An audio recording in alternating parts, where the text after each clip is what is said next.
I'm here, and I appreciate your warmth. I love what you're doing here, and I love the vibe.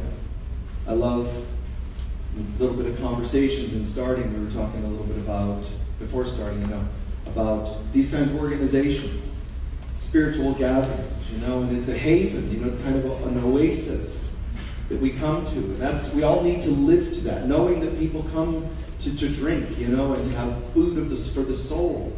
Something different than what they get in life constantly out there. So, we have to remember to be true to that and remember that we're serving a greater picture than ourselves when we have gatherings, when we hold space for people. And I saw that's in your brochure about holding space. That's what it's about.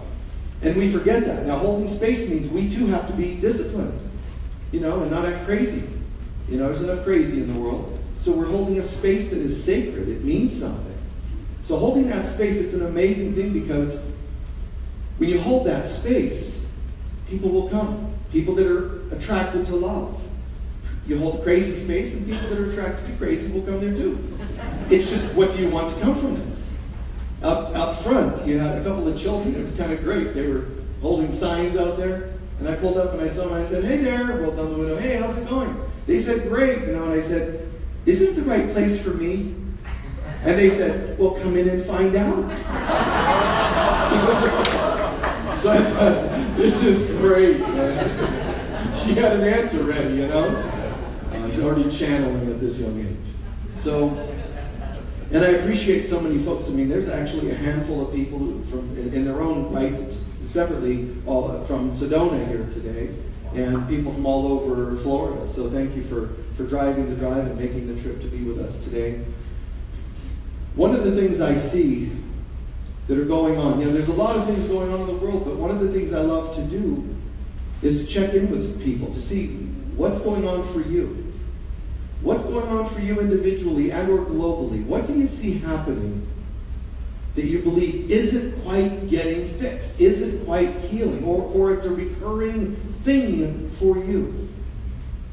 And that's what you want to learn or hear about today. In a single word, if you brave souls, throw something out. Grief. Pardon? Grief. Grief? Ego. Relationship. Acceptance. Relationship. Acceptance. Discrimination. War. Gratitude. Okay, good.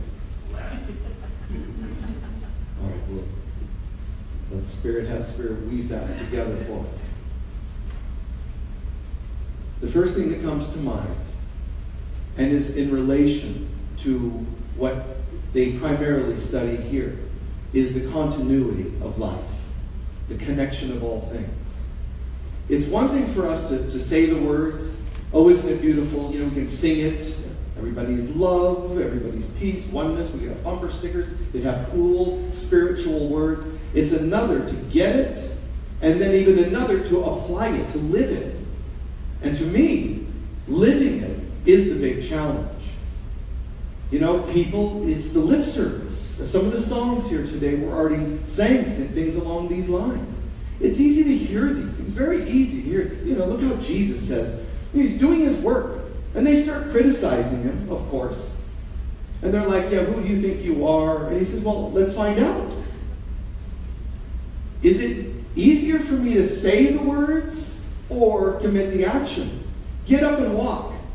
Guy gets up and walks. Do you think those people watching, the critics, not the people, the critics, the ones in their ego mind, do you think they went, "Whoa, I get it, I believe"? Oh, no. They're like, "He needs to die. We have to kill this guy." That's how angry people get at you when you live the life. They don't go, "Oh, well, hey, I get it. I'm totally converted." Some will. But we're not doing it for them, per se. We're doing it because it's the only choice. Living the Christ life, living the God life, being the I am presence is all that we really are. It's not like we need to talk about it like, we need to try that. I wonder if we can become that. Let's give this a shot. It's not like that. It's the only option that's real. So God says, "I'm creating you in my image. And we said, well, we have a different idea. And that's where things got screwed up. We just go, well, for some reason, we think we might have some improvements we could make on us. We could have just left perfection be as it is. And so when we talk about the continuity of life, it's not just to say it, it's truly to believe it. People that we think aren't going to get it, they will get it. Don't try to force them, convince them. For example, when I talk about understanding the purpose to life's test, one of the things I ask people quite often, do you remember when you got on the spiritual path? And typically, of course, the hands go up, yes, we remember. Do you remember what got you on the spiritual path? The hands go up from some, not as many as the other question, but yes, some people, I remember I got into 12 steps. A book fell off a shelf. It hit me on the head and I read it and wow, changed my life, Or a friend, or this, or that. I lost a loved one. Those pivotal moments, right guys? Except we forget, if we have a spirit living in us, which we indeed do, then every path we walk is a spiritual path. That's it. And it doesn't matter, as the earlier saying, where you've been. God says, I don't care who you are, where you've been, what you've done, as long as you love me. She's filming. Sorry, folks. All around the world. I was channeling them. Sorry. So it doesn't matter. Everywhere you've ever been, and a lot of you folks are going, well, that's kind of sweet, Wherever you've been, it doesn't matter. Drug addict, prostitute, murderer, it doesn't matter. Somehow, if you have a spirit in you, every path you've walked is a spiritual path. I'm not saying you're doing things the easy way, because on the spiritual path, there's an easy way and a hard way. What most of us didn't realize is we didn't get on the path, you are the path and on the path. What we did was start learning the easy way. We started listening. The problem is in life, the world so made up by ego, so made up by the voice, the mind of fear. Yet the Bible tells us, God tells us, God did not put fear in man. God did not create fear. Then where did it come from? Man-made. People are worried about synthetic foods and synthetic nutrients. How about synthetic thoughts? There isn't anything on the planet more organic than our oneness with God. And yet we're like, gotta read the labels. Because if I just cut down on the MSGs, I'm going to be a holy person. And God's going, as Jesus says, who of you by worrying can add a single day to your life? Fear and worry cannot make for a better life. But acceptance and surrender can. So we're learning. Easy way or the hard way. We're all learning to let go and let God. I don't have to work on myself as much as I think. It's more about being. Get self out of the way. The way I say this quite often is, don't read a book or do a yoga asana to become spiritual. Be spiritual while you read a book and do a yoga asana. Be spiritual while you eat. That's it. And it's okay that you want to eat healthier foods. But be spiritual while you do it. Be spiritual in all things. And if you have an organization that needs to represent spirit, then hold to that as best you can. And when people try to disturb your peace, say, wait, this isn't me versus you. You're not going to drag me into any weirdness here. In my household or in my church or spiritual place. This is how it works. Principles, it works for you or it doesn't. Spiritual principles. Love, peace, joy. That's it. Here we are. Now, if that doesn't work, it's okay. But we draw the line there. It takes courage to be spiritual. You have to step up. You have to set boundaries. Never hating others, but saying, this is what we're about. This works for you or it doesn't. You must do it as a spiritual church because you're claiming to be something. And when you claim to be something, man, step up and be it. And every time you have an incongruence in that, the universe is going to bring it to you and show it to you. Because the universe magnifies all the issues for us to see. You know those things and people we get annoyed at? All they are magnifications of our own stuff. The good news is they're magnifications, so you're not as weird as the rest of what you see. But it's magnified, which is annoying and scary. It's pretty yucky sometimes, this world. War, for example. But why does that stuff exist? It's magnifications of subtle stuff inside of us. As we heal, it can calm down. But this world, is going to try to break you. It's going to try to wear you down because the world that we see is manufactured by our ego self instead of the one allowed by God. So we're learning the easy way or the hard way. The easy way is when we start to say, you know what? God be with me. See, Jesus taught us in the Garden of Gethsemane before crucifixion and before the arrest and crucifixion. He teaches us a very valuable lesson. He's in the garden and he says, I'm terrified, man. I know it's coming. This body, this person is terrified. He didn't say, this is going to be easy. I'm just totally in the zone. I'm all Christy. So this should be really sweet. He said, this is scary. This is a Christed, awakened being teaching us. This is terrifying. This world and what it does is scary. I'm not going to pretend. I'm going to tell you. But I'm also going to tell you what to do about it. Here's what you do when you're terrified, when you're doubting yourself. I could say, God, take this cup from me, but that would be trying to run from my stuff. Instead, be with me while I walk through this, is what he said. That's what he's telling you and I. Don't be a spiritual coward. Don't run from your stuff. Don't say, that didn't hurt.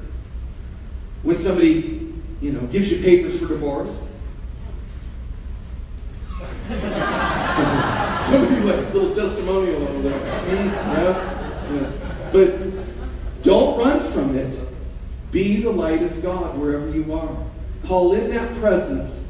Here's why. We created dark space consciousness in this world. And it can only be changed by us. We can keep thinking it's spiritual to say on our knees, oh, Jesus or God or whatever, fix that. God's going, okay, I feel good about it. How about you? No, fix that. God's going, oh, I already told you, I'm good. It feels fixed to me. Because God cannot see the disturbances we create. God can only see love. And that means there's a part of us, because we're made in God's image, that can do that. But it takes courage to pull that self up, the part of us that knows the truth. But you learn to know the truth but respect the illusion. Knowing the truth doesn't mean we're cold to problems on the planet. Know the truth but respect the illusion. Respect that people are in pain. When someone says, I'm hurting, just hold them. Don't say, why? It's an illusion. Then they should smack you in the head and say, why are you hurting? That's an illusion too. And come on. We have to show up and be the presence of God. Which means, really, symbolically, it means having one hand in heaven and one on earth. It means having a part of us tethered to God, which is the word yoking and yoga. It means to tether to God and yet be right here in the moment as well. Hey, how's it going? It's kind of like learning to start every day going, I'm going in. Oh, be with me. If I'm not back in a few minutes, send some help. Because I'm going in, And we go in and start our day. And it is funny. And it is just nutty the way we have manufactured a world that's impossible. Only God is real. That's why centers like this have tried to teach so often for so many years. It's life after death. There's no death. Which is why mediumship has existed and why channeling has existed. It's not just to be cool and channel something. One of the main points to it is to confirm, to affirm, to prove, to be evidence that there is a continuity. Okay, well, is the point to say there's a continuity of life after death, that souls exist? No, ultimately, it's that God is. I am. We are. Amen. That there is only God. It's just remembering that during moments of challenge. Find what is sanity to you and cling to it. Don't be here just today. Now, I know folks aren't going to fly here every Sunday, from Sedona or from, New Hampshire or whatever if you're visiting. But if you're anywhere in the proximity, anywhere within even an hour or whatever amount of space, it's worth it. Find a place and a space that makes sense, even your own altar room or whatever in your home. Find any time, a relationship even, and give thanks. And never take for granted the spaces that serve as a spiritual oasis. Jesus himself said, if I were you, I would take advantage of this moment that you have me, because I will not be standing here forever. Get it while you can, guys. Soak it in while you can, is what he was telling us. And that means when you're in a deep meditation, you don't just go, that was a great meditation, and get up and leave the meditation there and go into the world the same as when you walked in to that meditation. You come to this service, you're supposed to be different every time you leave. And if you aren't, had nothing to do with these folks failing you. If you're that great of a master, you could read a bubblegum wrapper and find and unlock the secrets of the universe. When you put yourself into something, you can find it. Whatever it is. And whatever it is what you're attracting. If it isn't great enough, it's because you haven't realized your greatness. So step it up, ramp it up. Turn on the radio. You can just try that for channeling instead of a book. If you don't have a book, turn on the radio and say, okay, here's what I'm dealing with. Give me some answers. Try it out. Turn it on and see what Spirit brings to you. And you may say, I don't even like that song. It sounds to me like somebody's healing is necessary today. Some forgiveness work, or whatever. I remember as a kid, struggling, adolescence and all that. And typically an adolescent, which we all have within us, even now, but typically an adolescent has this pain and doesn't understand it. People don't know how to connect with them and explain it. So a lot of times adolescents go into dark places. Whatever they choose, it's fine. But sometimes it's the easy way and sometimes it's the hard way. I'm sort of the type of person that leans towards the easy way most of the time. So I wasn't going to descend into a lot of hatred. I wasn't going to descend into a lot of violence and things. It wasn't my thing, really. But I did hear music. I didn't become a musician, but I heard something in certain songs. For me, and I'm saying, find what works and grab it. Connect to it. Breathe it in. For me, the album, That's the Way of the World, Earth, Wind, and Fire. Remember that? You're a shining star no matter who you are. I'm like, this was ministry to a kid. Wait a second. You're a shining star no matter who you are. This makes sense. The song, That's the Way of the World. This world is going to do this and that to you, man. Don't let it get you. That's the way of the world. These kinds of lyrics, the song Reasons was a song about fake romance. How even the concept of romance is twisted by this world. Don't buy it. There's another way. There's always another way than the one we're struggling with, the one we're in pain with. Understand the world will try to break you. And if it does, it's going to break you in one of two ways. It's going to break you and you'll become what you hate, or it'll break you and you'll lean towards the opposite, which is depression.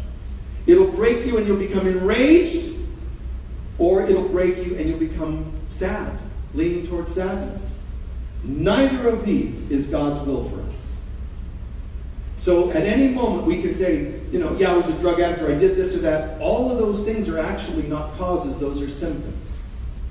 When something broke you and made you enraged, you needed to drink to mellow that out. For example, just an example.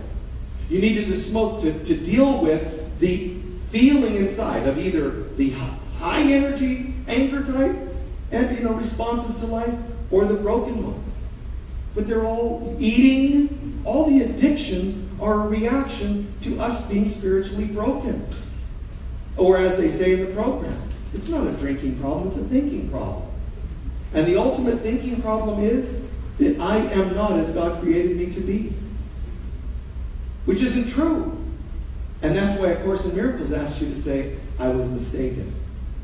I thought I or someone else was other than God created them to be. Instead, I am as God created me. I will to be the Christ on earth. Or any wording that seems right. Do not let this world break you. Refuse. But don't try of your own accord to fight it off. Do as was told in the garden. If it were up to me, man, I would say, let this cup pass. That's the ego speaking. And then the answer is, but let God's will be done. And we interpreted that, and we were told the interpretation was, well, here's what that means.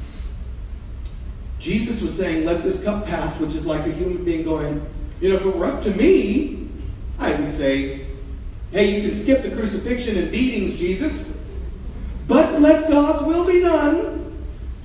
Let the beatings begin, I guess, and let horrible things start happening to me. And that's how church taught us. Horrible things will happen, and that's God's will. That's how that was explained to us. Well, like Jesus standing in the garden, well, if it was up to me, I would like a good life, but to know, let God's will be done. And it isn't like that at all. It means this. If you're struggling in a relationship, for example, a relationship, or an illness, if it were up to me, I would like to avoid this, as I said earlier, but I'm asking instead for divine mind, a different perspective on how to deal with this issue. I would like a shift, which is called a miracle, in my mind. And that miracle can bring you healing. And in the case of Jesus, as one example of a great master, he manifests healing in consciousness for the world. So we're not saying, let me endure, because that's God's will. We're saying on the other side of my tests is enlightenment. That's what it was supposed to be saying. So please remember this. As I've shared this many times, all of life's stuff is nothing but a crucifixion. If you're a human being, then it is your destiny to simply die after you're crucified. If all you are is a human being, you're supposed to do the following. If you are what your ego tells you you are, here's how you live. When your parents weren't good enough, you never come back to life. When a loved one passes away, you never bounce back.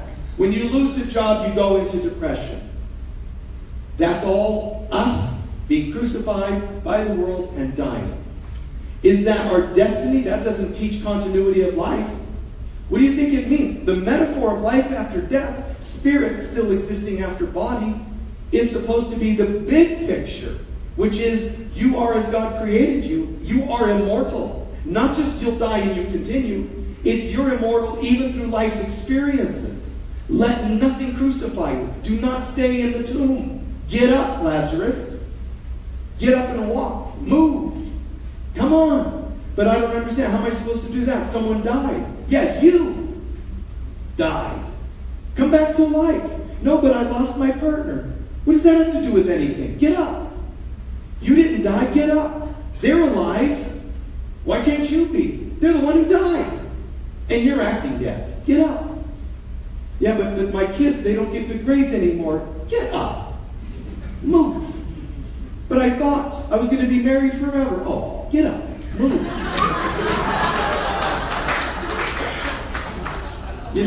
But my partner cheated. This is what Spirit's perspective. You have no idea what the number of people you've slept with in all your lifetime. So just knock it. Come on. Come on. Get up. There's no reason to stay dead, other than we have free will. But our false use of free will is to create a false world, such as my death.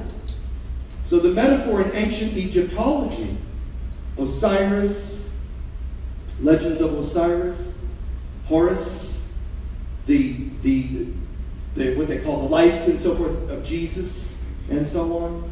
All of this is a metaphor.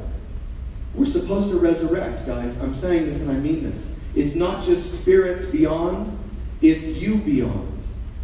And spirits beyond, and so on and so on. But it's about us. Did you bounce back after you lost your job?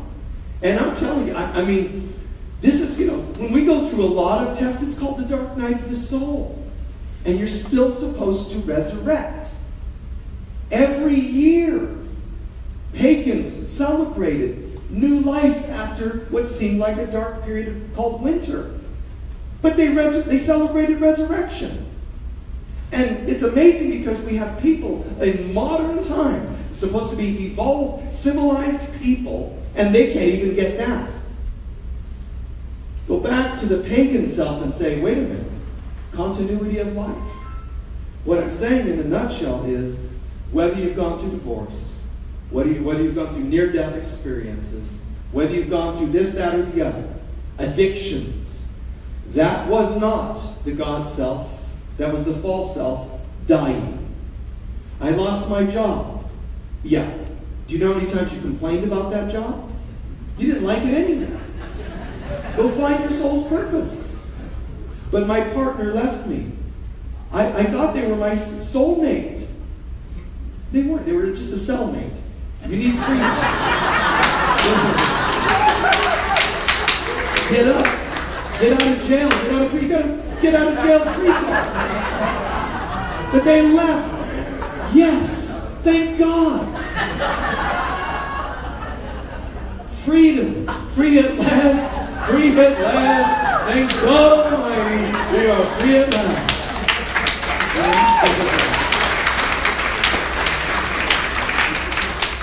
You know, they do the celebrate life when people pass away. Do that after a divorce.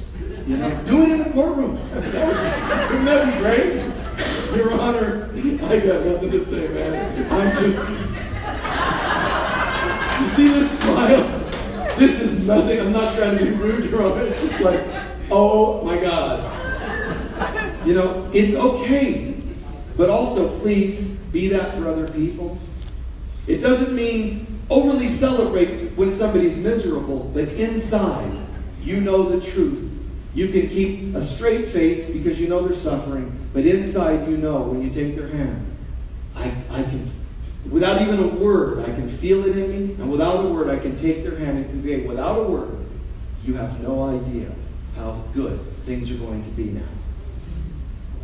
And when you take the hand of someone who's lying in a deathbed, you know, they're scared. They're scared sometimes. When they look at you and you can tell they're afraid. And when they reach out to you and say, "What? I'm afraid, I don't know what's going to happen." You know, you don't go, "Yeah, wow, you know." If you're a Christian, you're in big trouble.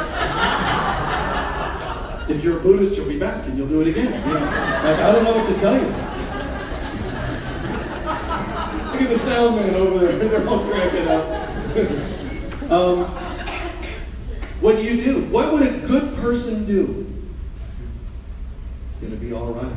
This is what I would say. I admire you. You have no idea, moments from now, in light. You know, that's what I would say. I would even say, and would you do me a favor when you get there?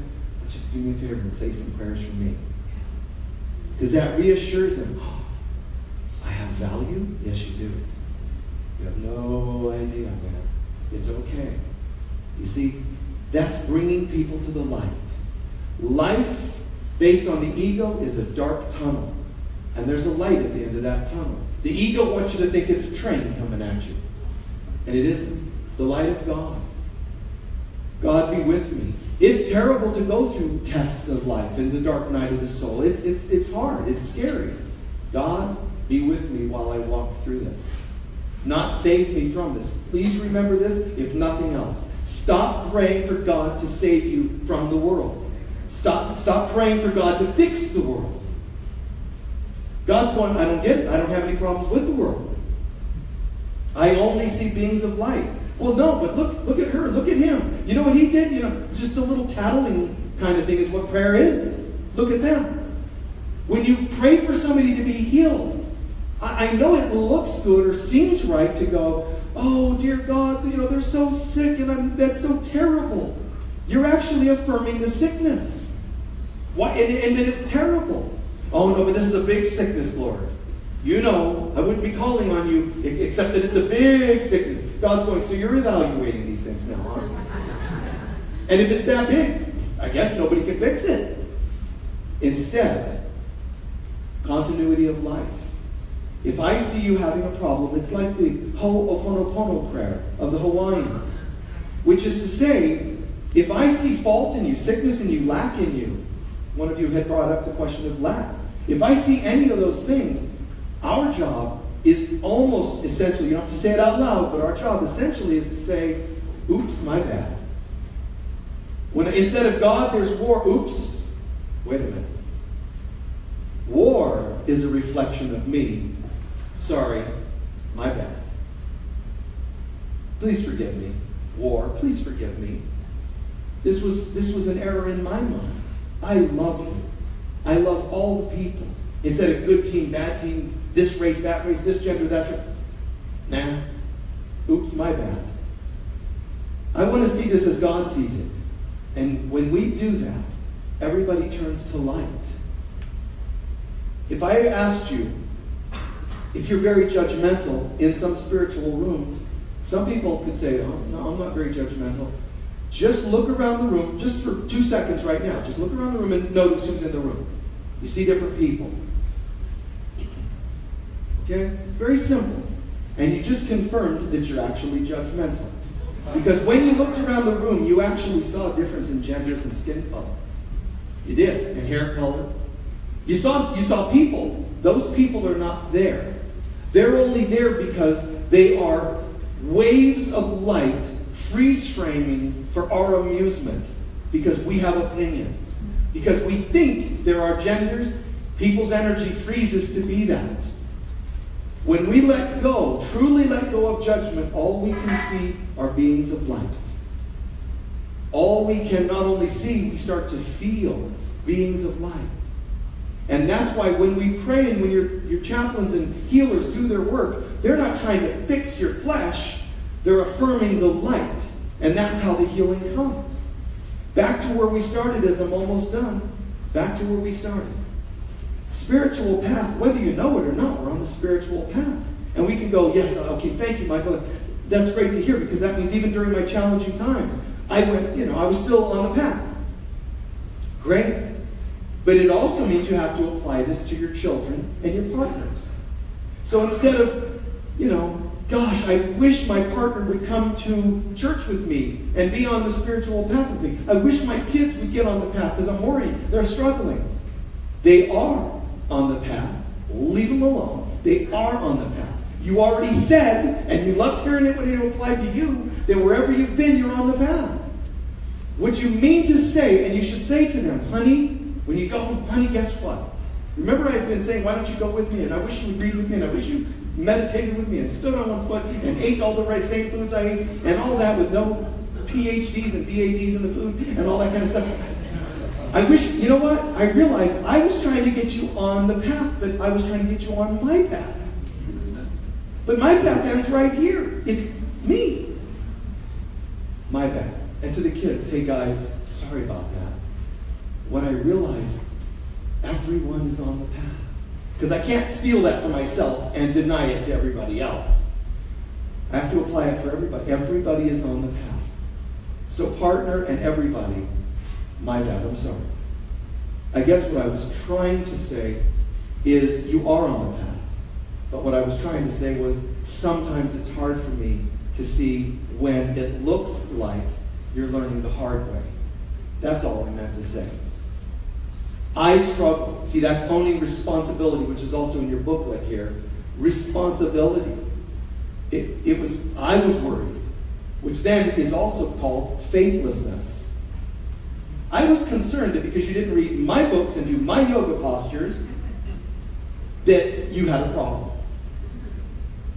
That was my problem. And I feel so much peace.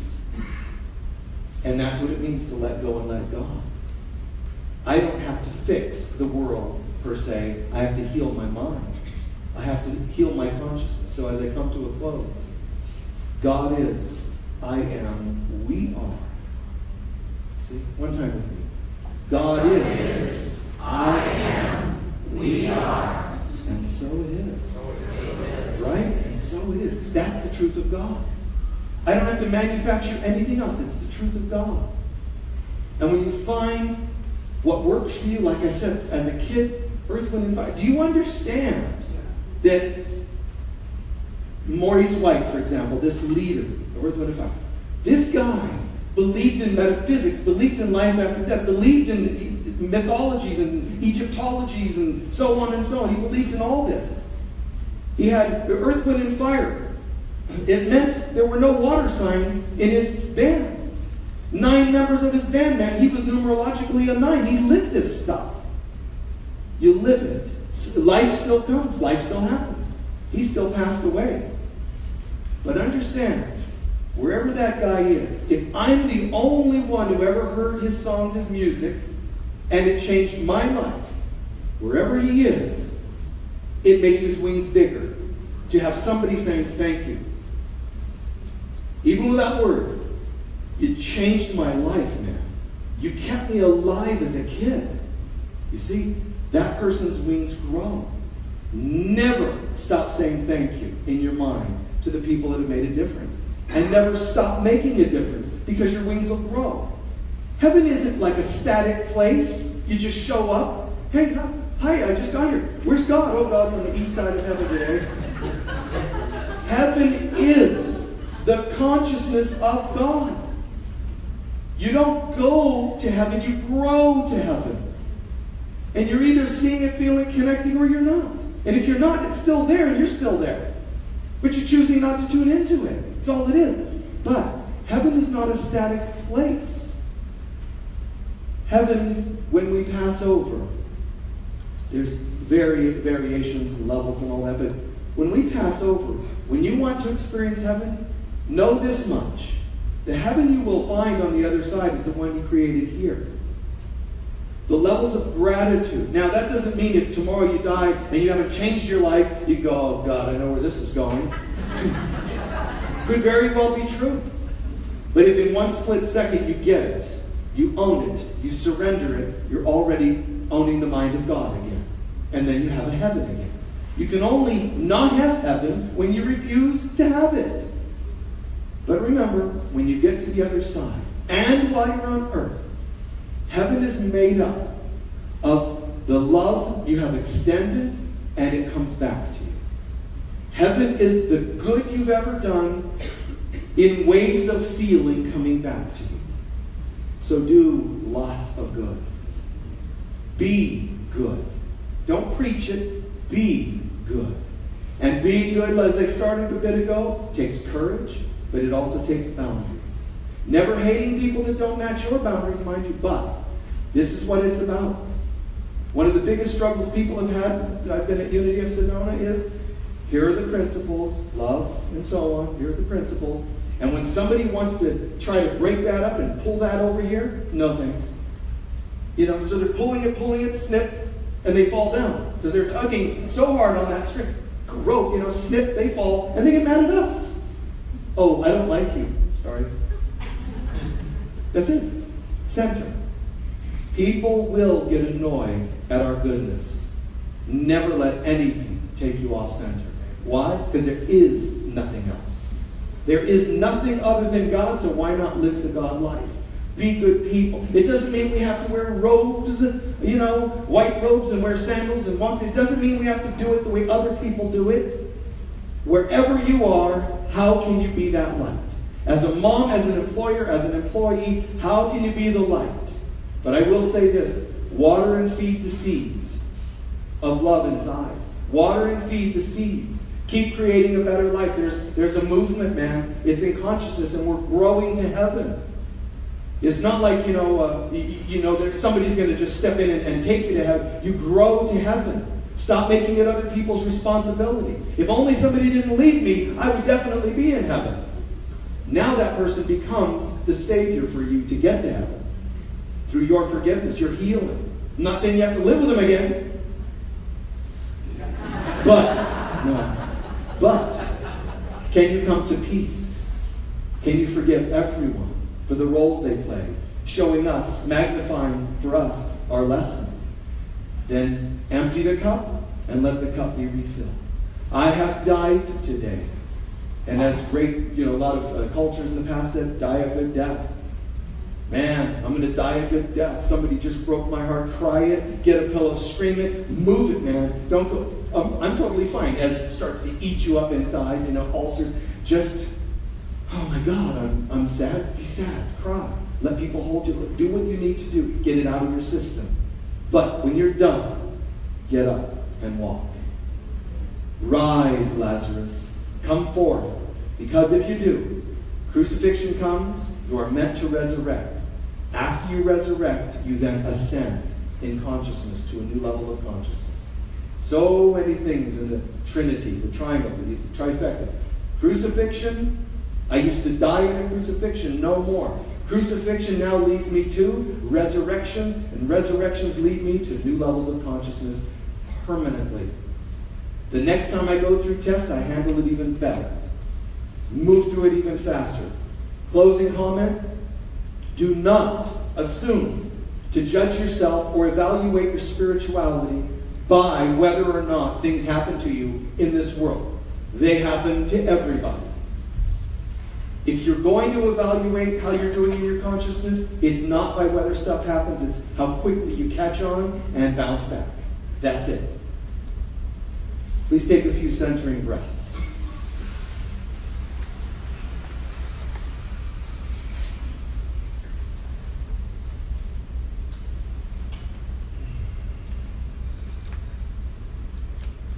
Set aside all the stuff of the world. Believe. Set aside all the stuff of the world. The sounds and the music in the background, let it take you. Channel deep, deep material.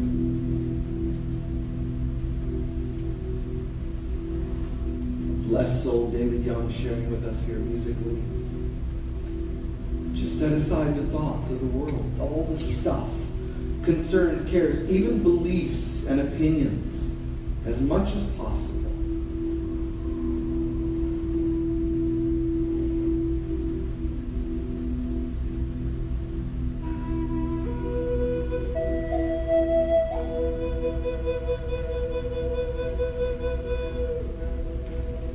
You barely even need to hold yourself up using back muscles.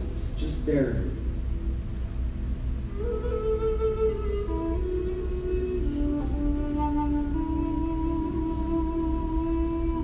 I release my cares of the world and I give them to you, Father, Mother, God.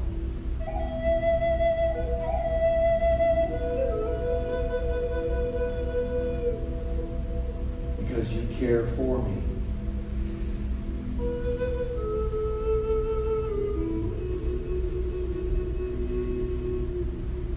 Imagine an altar before you.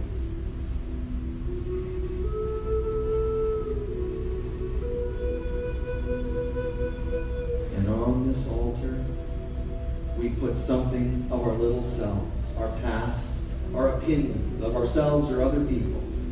Put as much as you can on the altar. And if you're struggling with a particular issue in your life, a child or somebody else's sickness, whatever it is, let's put it all, the cares onto, the issues onto, the judgments onto the altar, unconditionally.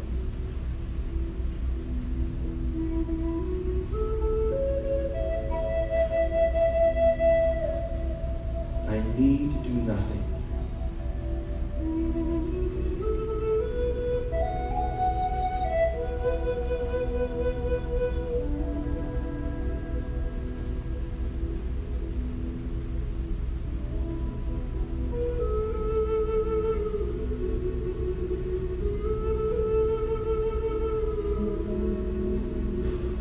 Empty the heart.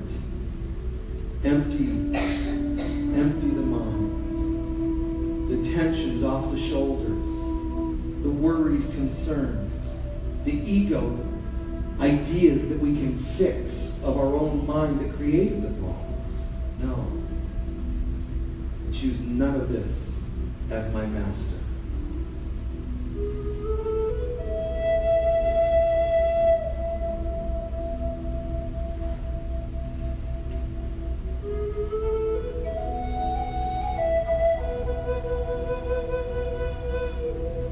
Do this as deeply as possible so that you can feel empty. Your cup is empty. I'm empty. Empty of my thoughts and opinions. Empty. The prayer of the divine feminine. Here I am.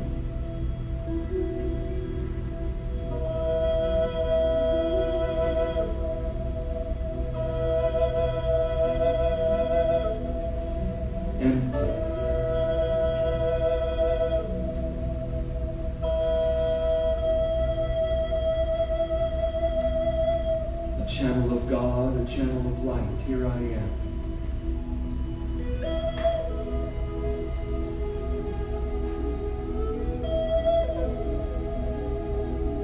And in gratitude, God's heart swells with love for you. God's heart swells with appreciation and starts pouring from the heavens beautiful light down from the heavens through our crown into our heart, until our heart swells up with that light and we breathe it in. I am as God created me. I am the presence of God on earth. I am forgiveness. I am the miracle of God. And it swells and swells and swells and fills us up. Physically, aurically, energetically, feel that light and imagine it happening in every person in the room. And watching from afar, all of us filling up, and spend a moment seeing that as vividly and feeling it as viscerally as possible.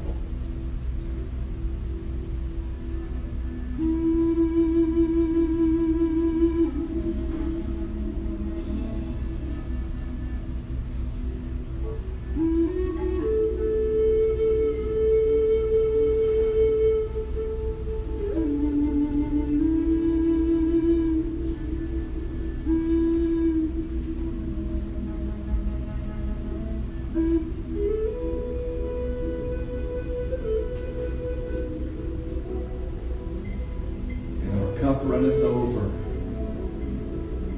Our cup runneth over. Light pouring out from us, our hands, our heart, flooding through our whole body, but shining brightly. See it happening. We are immune to the stuff of the world because our light is so bright.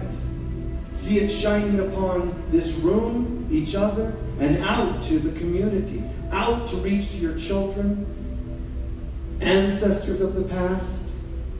It does work to everyone you can imagine that most would need that light. If they come to mind, like them or not, if they come to mind, just flood them with that light.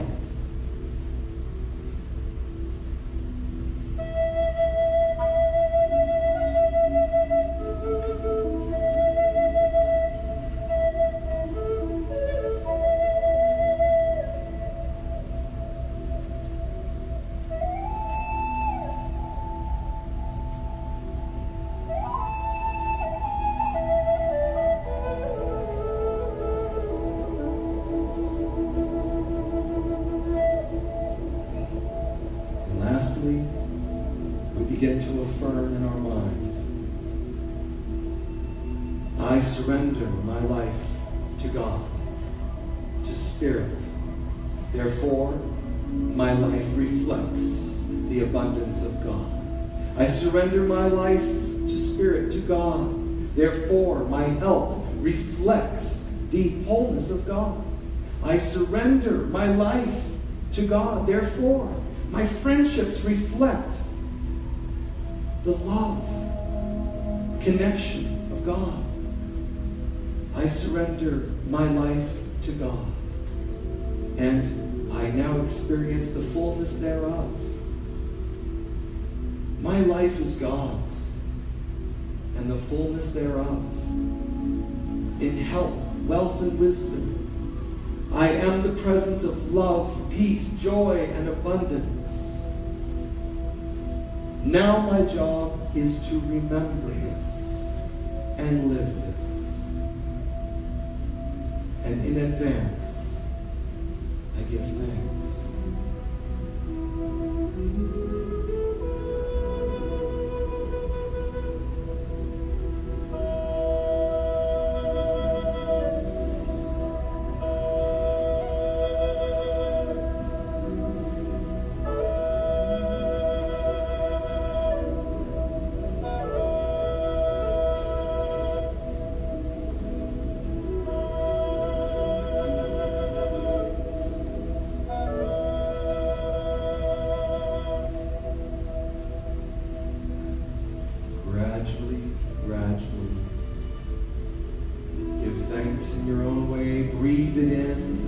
Integrate it.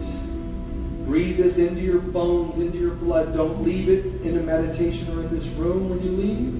Breathe it now into every fiber of your being. Affirm that this is so. Don't stretch out, stretch in. Wrap this into every particle of your being. And the last few moments just of gradually stretching and becoming aware of the room, and we will move into the next part of the service. Take your time, gradually become present.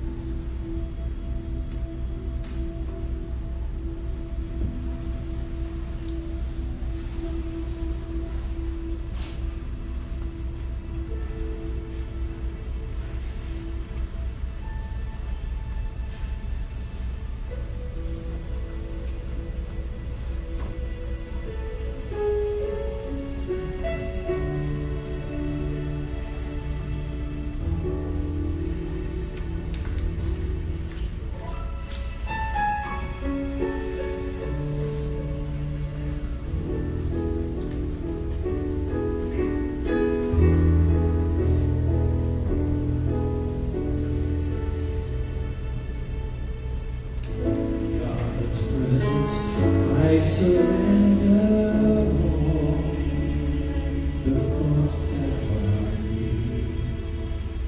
In this peace I contemplate my life, God's love. I breathe in, God is good. I breathe out, all is well today.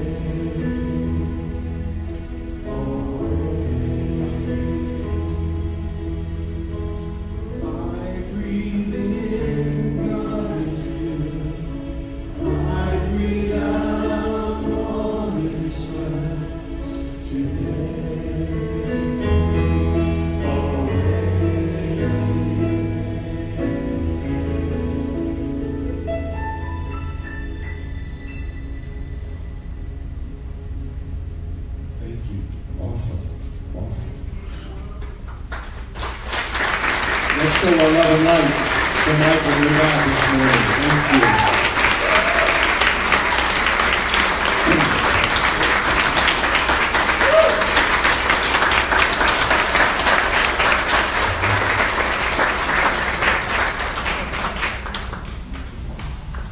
We also want to thank you, David, for your wonderful musical contribution this morning.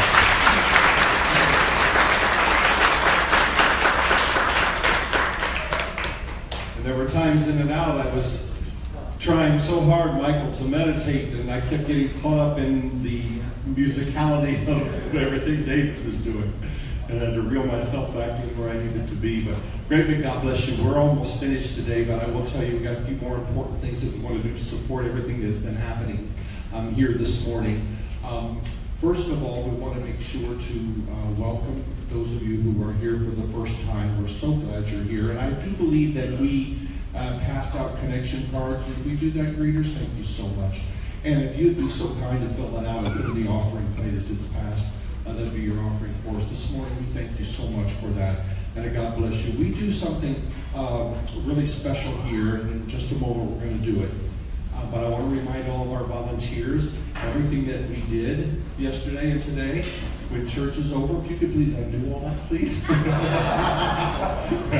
And we need lots of help with chairs and getting those chairs back. And I know Bill will help us manage that because he knows how to hang them and stuff like that. So that's great. But this is one of my favorite parts of the service where Reverend Kevin has prepared a special blessing for those of you here for the first time. So what we're going to ask is those of you who are here for the first time, if you would remain seated, okay? Only our regular attenders, I'm going to ask you to stand right now, and Reverend Kevin will lead us from here. All right, everybody. So all of us regular people, let's stand up. Our first-time guests remain seated.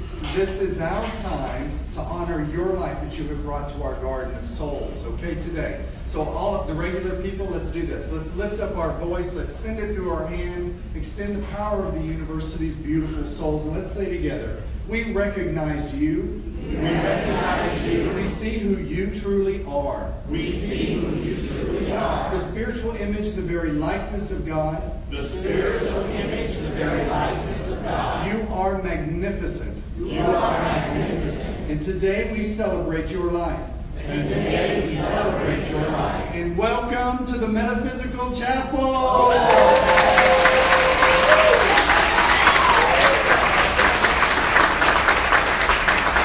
Thank you so much. Please be seated. Joan, if I can have just a little more sound in here. But please be seated. Once again, we're going to take a second opportunity. You can either use an envelope or not use an envelope, but we're going to ask for you to help us support. Please, we need your help. Just help us support to pay the cost that we've had to extend to make sure everything happened today. So ushers, I'm going to ask you to stand once again with your collection materials there. And once again, if you don't mind, we appreciate all your help, and we're going to sing it again. Go ahead and serve them. I want you to repeat after me. Say, let it rain. Let it rain. No, that's real pitiful now. That was not good. Okay, that was not good. Let it rain. Let it rain. Why are we saying let it rain? Because we're walking in abundance. And we're expecting the universe to rain down on us the goodness of God. So when it gets to the end of the song, I want you to give me a nice big let it rain, okay? You have turned my mourning to dancing. You turned my sorrow to joy. You have turned my whole life around. And I thank you. I thank you, Lord. You have turned. Open the windows of heaven, pour out blessing, overflow, turn around. Open the windows of heaven, pour out blessing, we cannot contain. Open the windows of heaven, pour out blessing, overflow, turn around. Open the windows of heaven, pour out blessing, we cannot contain.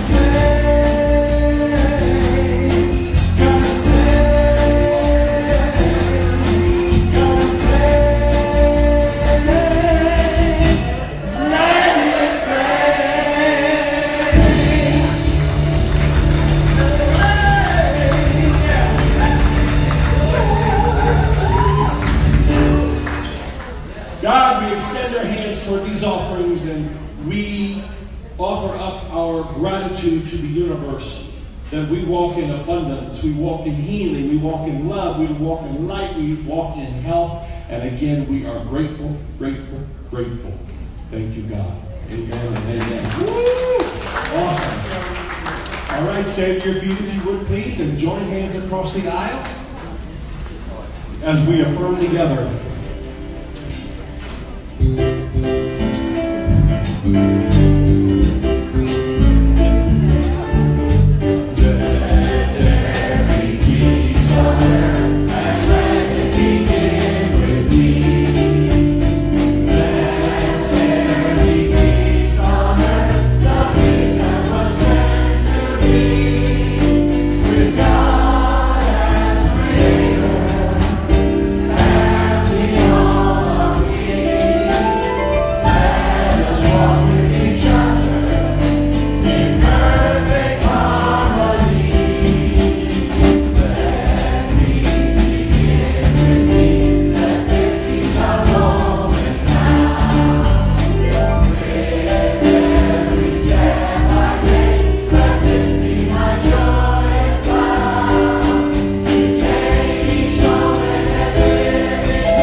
Together that the light of